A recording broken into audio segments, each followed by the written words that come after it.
Je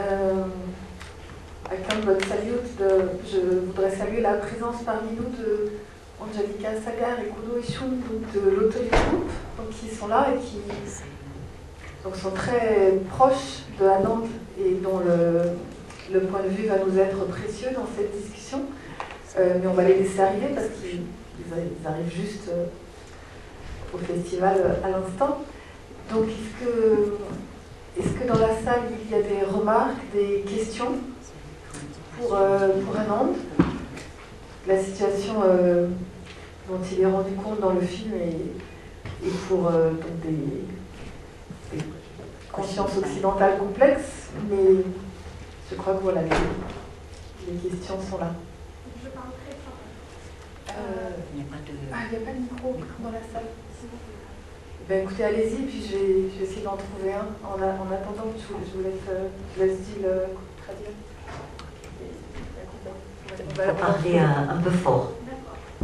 Je voulais vous demander, concernant la décision de justice qui a été prise il y a 2 ans, qui divise en fait le territoire de la mosquée en une partie pour une mosquée et une partie pour un temple hindou. Suite à cette décision de justice, il y a eu encore plus de tensions entre les musulmans et les hindous, notamment à Varanasi, les explosions, etc. Je voulais connaître votre avis par rapport à cette décision de justice. Est-ce que c'est quelque chose de positif?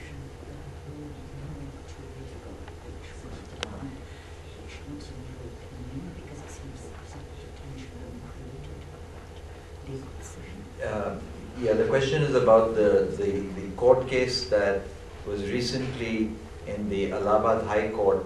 There was a decision about this. It wasn't a case about the demolition, it was a case about the rights, who had the property rights to that site. And Oui, effectivement, il y a eu donc la décision de la haute cour et ça ne concernait pas la démolition, comme vous le dites, ça concernait le partage des droits de ce site entre les communautés. yeah, the case about the demolition is still going on. Le procès concernant la démolition, ça continue, c'est toujours en cours. But this decision by the Allahabad High Court was completely ridiculous. I mean, I'm saying this with the knowledge that I could be held in contempt of court. Mais je dois dire que la décision de la haute cour d'Allahabad est complètement ridicule et on peut m'accuser de faire fi de ce jugement. Because there was plenty of evidence, and by the way, this was a split judgment. It was not a unanimous judgment. Ceci dit, le jugement a été partagé, hein, c'était pas à l'unanimité. And one of the judges actually held, I should have put that as an epilogue actually, one of the judges held that God was a litigant. Et d'ailleurs, j'aurais dû peut-être le mettre en épilogue. Un des juges a dit que peut-être Dieu aurait dû se porter comme accusateur, peut-être. That God had a stake in the property rights of that location. That Lord Ram was represented by his lawyer. Oui, que en fait Dieu avait quand même des intérêts dans le jugement et que le Seigneur Ram aurait dû avoir un avocat. Which is, I mean, I don't have to say what that is. Bon, je pense pas que ça vaut la peine que je précise. But anyway, that it's gone in appeal, so we are still to. I mean, this case is also not the end of the matter. Bon, c'est maintenant qu'on appelle, donc le procès c'est pas fini.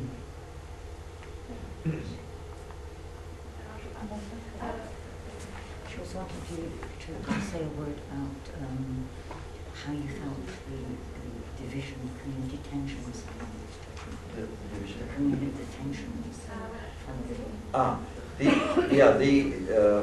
As far as the relation, I mean, as far as the long-term effects of this demolition, they continue to this day. This demolition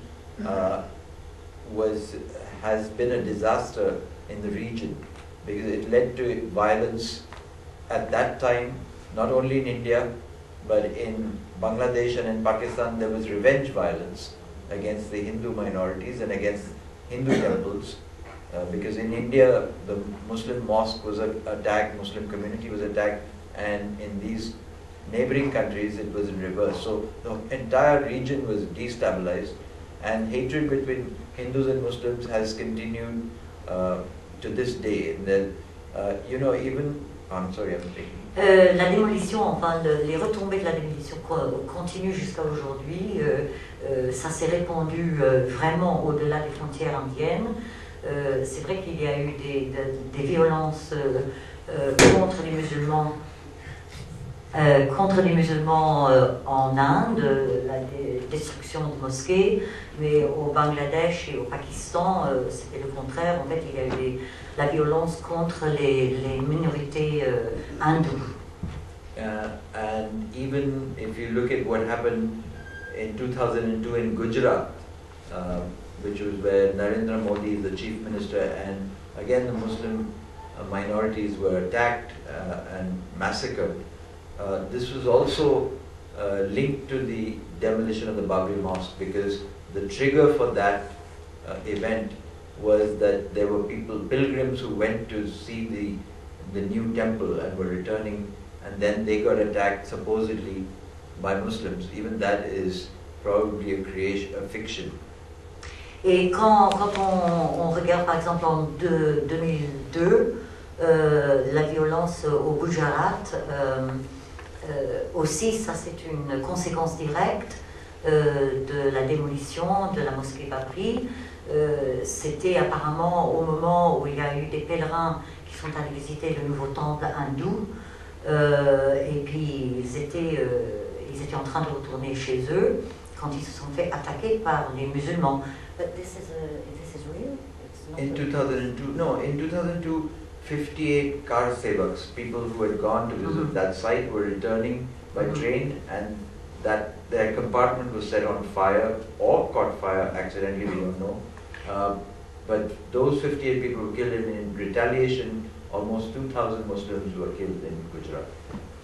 Donc les 58 pèlerins hindous qui étaient massacrés dans leur train, on ne sait pas si c'est vraiment l'incendie dans leur wagon de train, on ne sait pas si c'est un accident ou non, mais en vengeance, il y a eu effectivement au Gujarat 2000 musulmans qui se sont fait massacrer.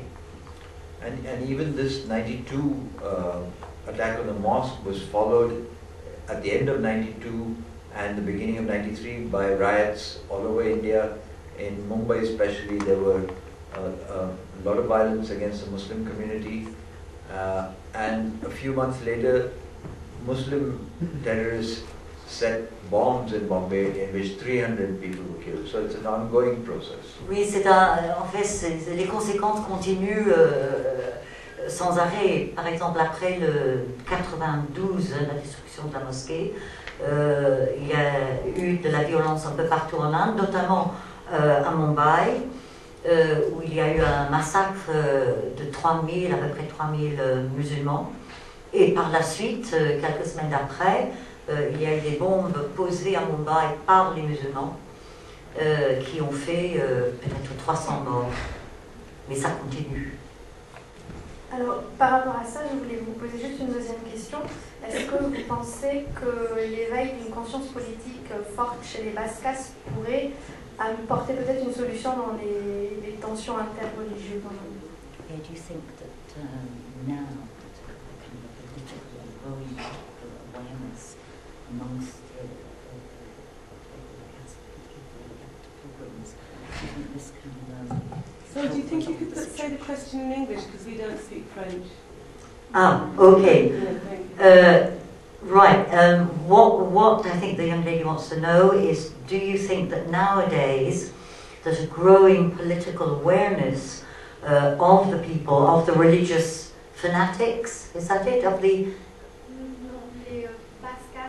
the low caste, the low caste that you portray in the film. Do you think that the lower castes, because their political awareness is becoming greater, do you think this could be a solution?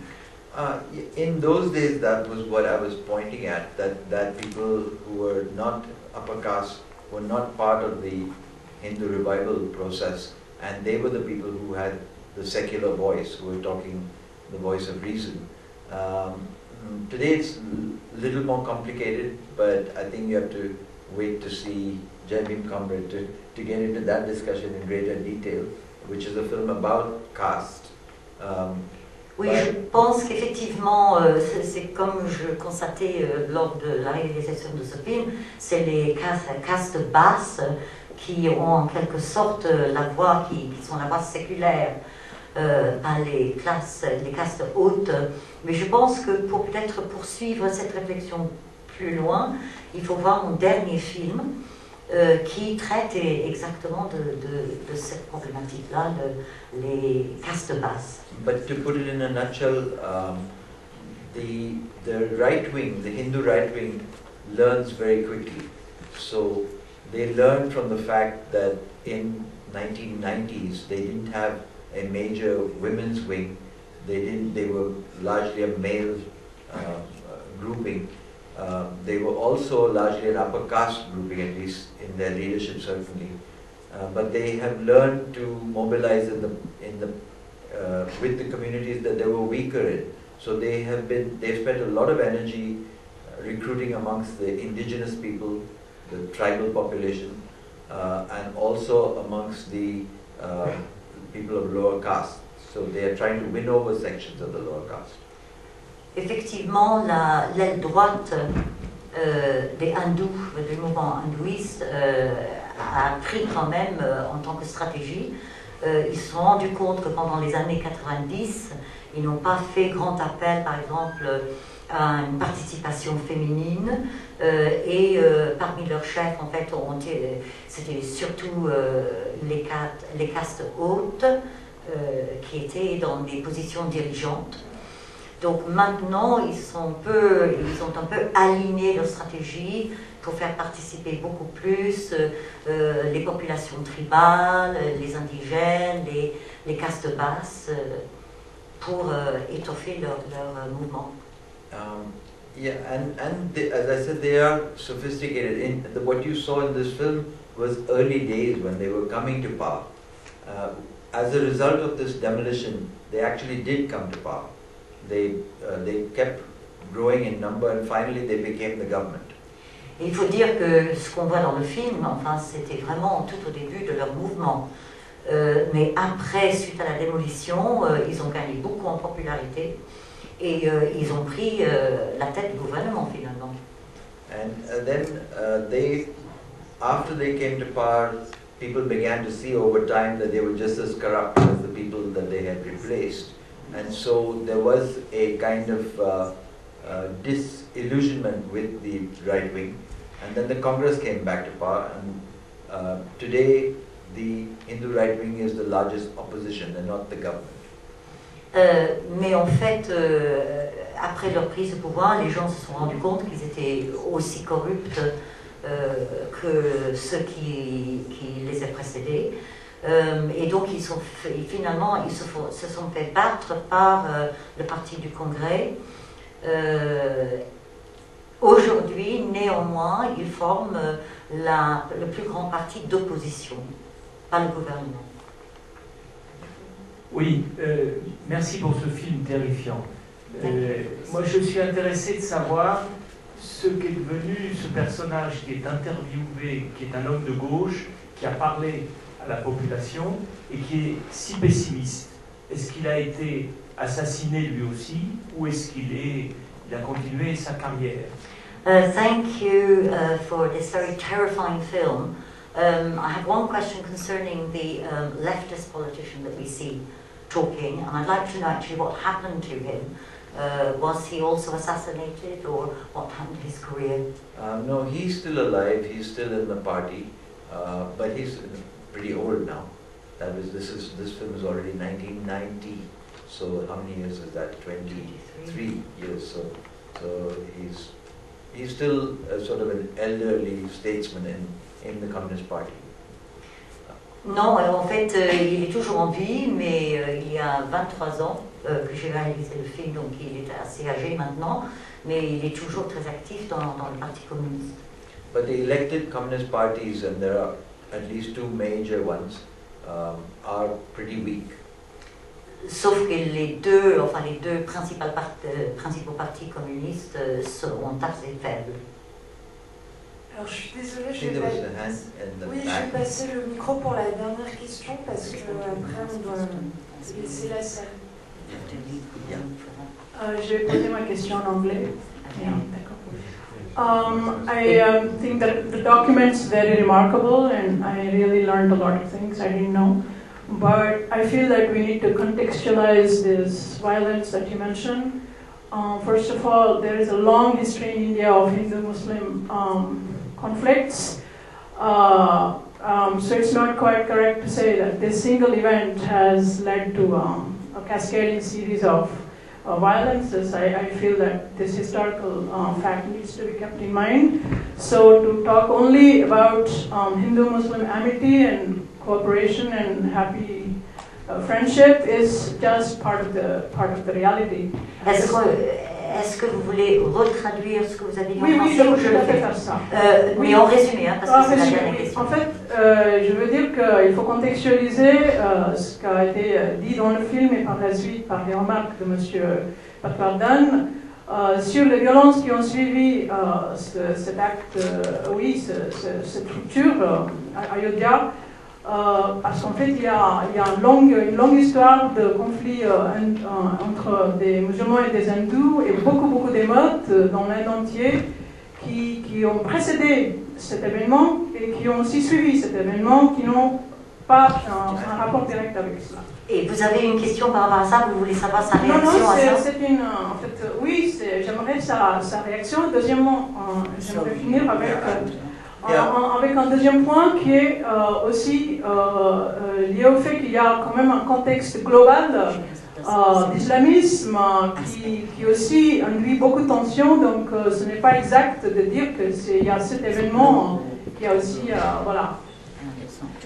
créé toutes ces violences. Merci. I mean, in any film that I make, there's bound to be things that you don't see in it. Right? In any film that I make, there's bound to be area. I mean, I started out by talking about partition, but this subject of this was not partition of India. There was obviously the Hindu-Muslim violence is quite old, and it even predates partition. But one thing I would like to say is that what you saw of the area where this demolition happened is that Hindus and Muslims did live in amity there.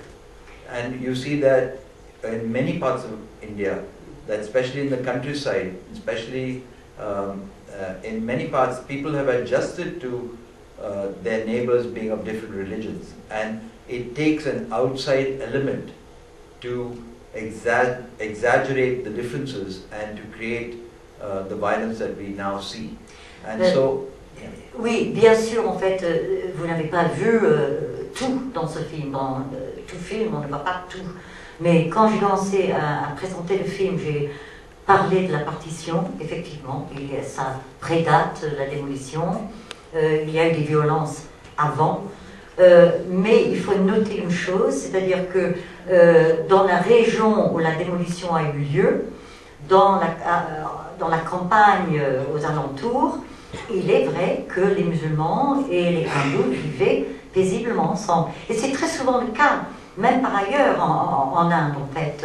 Dans les régions rurales, souvent il y a une espèce d'harmonie intercommunautaire qui n'est perturbée que par l'interférence d'un élément extérieur pour provoquer la violence. And I spoke about this last night before the first film on fundamentalism, which was on Punjab, that yes, of course, that our whole region has been affected by global phenomena of the rise of fundamentalism in the 80s. It's no accident that in the 80s communal violence began in many parts of the world. There was the breakup of Yugoslavia, there was the fundamentalists being planted into Afghanistan and Pakistan by America that wanted to fight communism, and you see in the entire region destabilized by the rise of fundamentalism. Et par rapport au contexte global, je suis tout à fait d'accord avec vous, on en a parlé hier, que tout ça se passe dans les années 80, notamment un changement, par exemple, le morcellement de la Yougoslavie, l'appui au fondamentalisme afghan par les Américains qui voulaient combattre le communisme. C'est vrai que ça reflète plutôt quelque chose qui se passe à l'échelle globale, en fait. Hein. But as I said, every film that I make is not an encyclopedia. Et comme je répète, chaque film que je fais, c'est pas une encyclopédie.